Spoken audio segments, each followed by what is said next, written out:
নমস্কাৰ, মই কাজলী আৰু আজি আপোনালোকক মোৰ ব্লগলৈ স্বাগতম জনাইছোঁ। আজি আমি যেনেকৈ যোৱা ব্লগত কৈছোঁ, আমি কিছুমান চব্জি ৰুইছোঁ। তো ৰোৱাৰ বাবে এতিয়া ওলাইছে, তাৰ বাবে আজি জংঘল হৈ যোৱাৰ বাবে কিছুমান চাফা কৰিছোঁ। সেইয়া ইয়াত আমি ৰুইছোঁ লেচেৰা।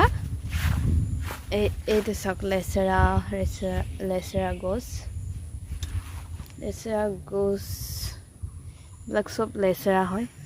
জংঘল হৈ গৈছে, তাৰ বাবে চিনি পোৱা নাই কোনটো কি গছ হয়। আৰু বিশেষকৈ বেছি কেমেৰাত চিনি পোৱা নাই, মই এনে ওচৰতো চিনি পাইছোঁ কোনটো লেচেৰা গছ হয়, কোনটো জংঘল হয়, তেনেকুৱা। আৰু এইফালে হৈছে সেইটো হৈছে ক্ষীৰা পুলি।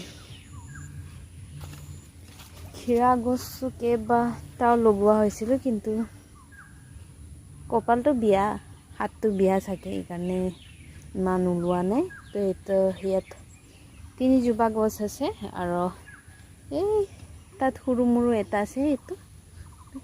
তাৰপিছত এইটো ইফালেও আছে ক্ষীৰা, এইটো ক্ষীৰা, আৰু সেইটো ক্ষীৰা গছ। ক্ষীৰা মানে তিয়হ দেই, অসমীয়াত তিয়হ বুলি কয়, তিয়হ গছ হয় এইকেইটা।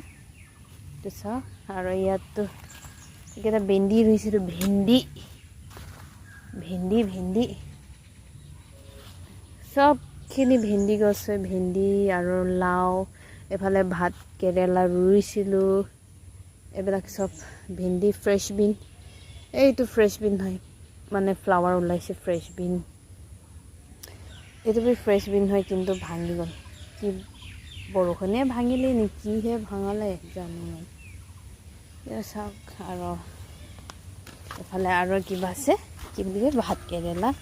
এইবিলাকতো ভেন্দি ৰোৱা আছে, অকণমানকৈ ওলাই আছে, সেইটো চাওক। তো কথা আছে, এইটো হৈছে ভাত কেৰেলা, নেমু গছ। এইফালেও ভাত কেৰেলা ৰোৱা আছে, য'ত বাঁহ দি থৈছে এইবিলাকত ভাত কেৰেলা বা লাও, সেই তেনেকুৱা আছে। তো ভাত কেৰেলা, এই তাতো অকণমানকৈ ওলাই আছে, এইটো ভাত কেৰেলা। আৰু এইফালেও লাষ্টতো ভাত কেৰেলা, আৰু সেইটো হৈছে আমাৰ নেমু গছ। ইয়াৰ পৰা আমি প্ৰত্যেকটো বছৰে নেমু খাব পাওঁ। আৰু এই বছৰ বেছিকৈ ওলোৱা নাই, যিহেতু জংঘল হৈ আছিলে, জংঘলটো ৰিচেণ্টলি চাফা কৰা হ'ল। জংঘল হৈ গ'লে ইহঁতে ৰ'দ নাপায়, ভালদৰে ৰ'দ নাপায়, মানে গজিব নাপায়, তো গুটি চুটি ফুলিব কম হৈ যায়, তেনেকুৱা হয়। কিন্তু যিহেতু এতিয়া আবেলি হৈছে, জোক ওলাব আৰম্ভ ধৰিলে, গতিকে আজিৰ কাৰণে এইখিনিতে আমি ব্লগটো সামৰিছোঁ। আৰু আকৌ অহা ব্লগত লগ পাম, গতিকে ধন্যবাদ। ভাল লাগিলে যদি ছাবস্ক্ৰাইব কৰিব নাপাহৰিব, শ্বেয়াৰ কৰিব আৰু লাইক কৰি দিব। ধন্যবাদ।